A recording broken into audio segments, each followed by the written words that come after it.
আসসালামু আলাইকুম। পিএসপি ধারাবাহিক বাংলা টিউটোরিয়ালের চতুর্থ পর্বে আপনাদের সবাইকে স্বাগতম। আজকে আমি পিএসপি ডেটা টাইপ নিয়ে আলোচনা করব। তো গত দু পর্বে আমি first dot PSP second dot PSP নামে দুটি ফাইল ক্রিয়েট করেছিলাম। যেহেতু আজকে ডেটা টাইপ নিয়ে আলোচনা করব, তাহলে আমি আজকে নতুন একটি ফাইল ক্রিয়েট করি থার্ড ডট পিএসপি নামে। এটা আমি এখন সেভ করব, সেভ অ্যাজ আগের মতো করে আপনার THIRD থার্ড।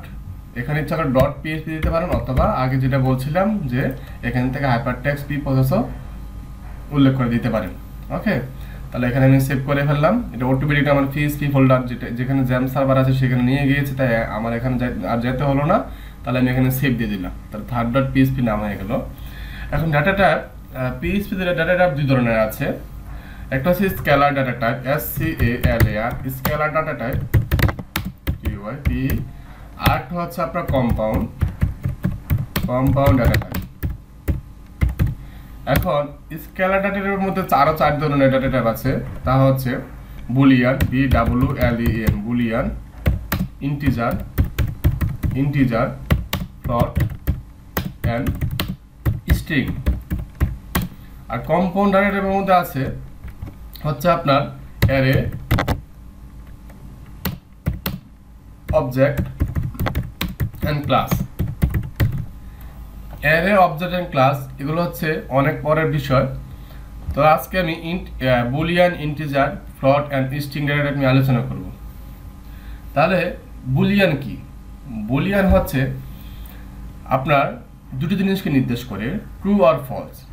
যে আপনি একটা ভেরিয়েবল নিলেন, এটা কি ট্রু না ফলস। ট্রু হয় তাহলে ট্রু দেখাবে। আর বুলিয়ান আপনার বুলিয়ান ডাটা টাইপের ক্ষেত্রে একটি ইফ কন্ডিশন মেনে চলতে হয়। যে কেমন আমি দেখাচ্ছি। এখন আপনি এখানে আমি শুরু করলাম পিএসপি কন্ডিশন শেষ করলাম।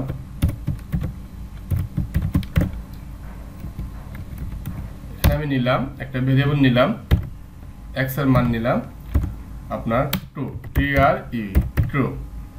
এখন আমি ট্রু এর দুই দিকে কোনো সিঙ্গেল কোটেশন বা ডাবল কোটেশন দিলাম না, কেননা আমি যদি কোটেশন দিয়ে ফেলি তাহলে স্ট্রিং হয়ে গেল, এটা কোনো বুলিয়ান হলো না। ঠিক আছে, এই জন্য আমি দিলাম না। আপনারা অনেকে প্রশ্ন করতে পারেন যে যদি আমরা স্ট্রিং নিই তাহলে তো আমরা ডাবল কোটেশন দিয়ে থাকি বা সিঙ্গেল কোটেশন দিয়ে থাকি।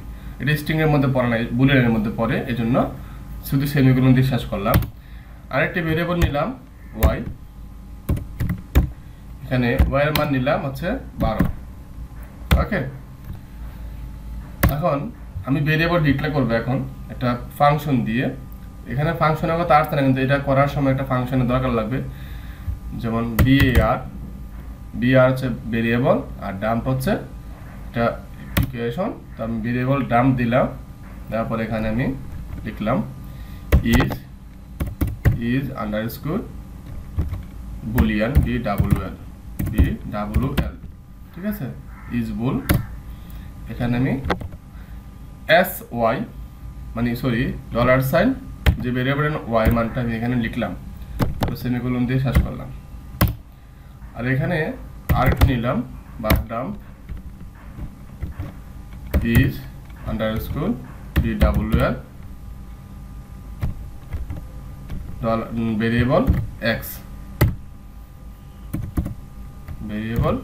x, ঠিক আছে। এখন এটা আমি সেমিকোলন দিয়ে শেষ করলাম।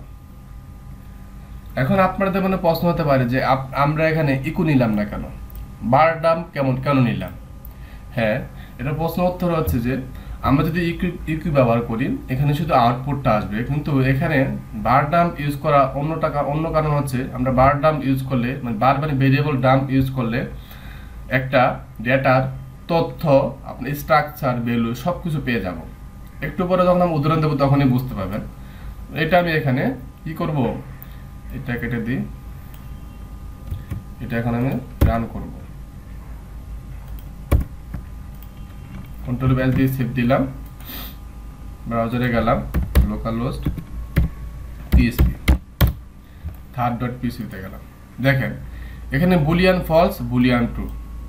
এটা আমি যদি ইকু ব্যবহার করতাম কিন্তু এখানে আসতো না।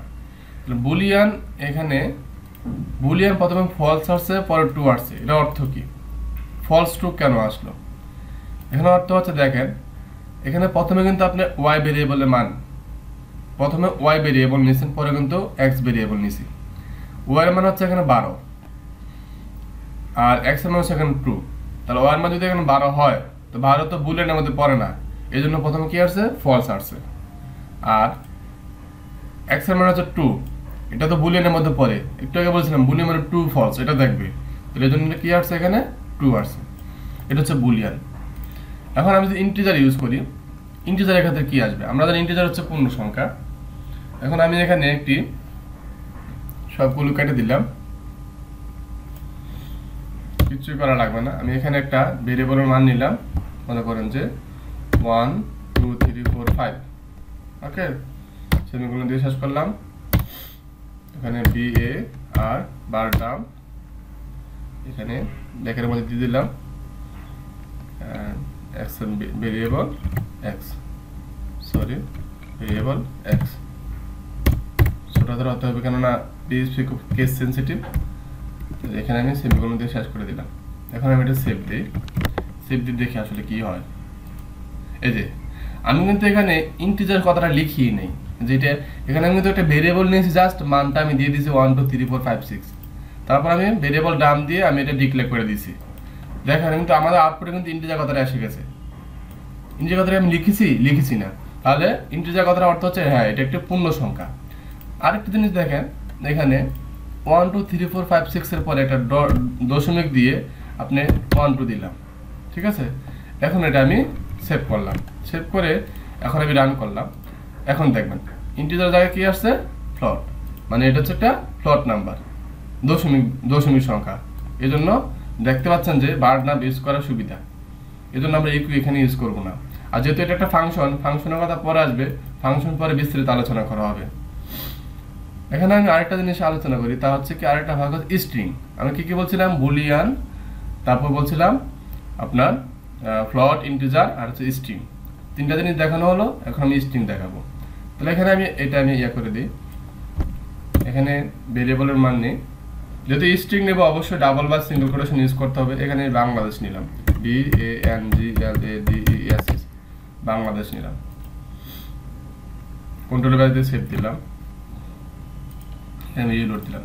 এখানে দেখতে পাচ্ছেন স্ট্রিং 10, আমি কিন্তু এখানে স্ট্রিং লিখি নাই, স্ট্রিং 10 আসছে, 10 তারপর বাংলাদেশ কথাটা আসছে। এখানে 10 কথার অর্থ কি, 10 কথার অর্থ হচ্ছে আপনি যখন এখানে বাংলাদেশ যে স্ট্রিংটা নিলেন, এখানে বাংলাদেশের মধ্যে কয়টা ক্যারেক্টার আছে, বি 1 2 3 4 5 6 7 8 9 10, তাহলে এই 10টা ক্যারেক্টার আছে বিদা স্ট্রিং এর সাথে 10 লেখাটা উঠছে। তো আপনারা বুঝতে পারছেন যে ক্যারেক্টার আপনার পিএইচপিতে ডেটা টাইপের কত গুরুত্বপূর্ণ। আশা করি পরের টিউটোরিয়ালে আমি আপনাদের স্ট্রিং এগুলোর ব্যাপারে বিশেষ আলোচনা করব। তো আজকে বলছিলাম যে স্কেলার ডেটা নিয়ে আলোচনা করব, 4 ধরনের ডেটা, বুলিয়ান, ইন্টিজার, ফ্লোট এবং স্ট্রিং। আর অ্যারে এবং অবজেক্ট ক্লাস এগুলো পরের বিষয়, এগুলো পরে আসবে। আর ভেরিয়েবল নাম, এখানে যেহেতু এটা একটা ফাংশনের কথা এখন আসবে না, ফাংশন নিয়ে টোটাল একটা টিউটোরিয়াল হবে। আশা করি চ্যানেলটি ফলো করে বাকি টিউটোরিয়ালগুলো দেখবেন এবং ভালো থাকবেন। আসসালামু আলাইকুম।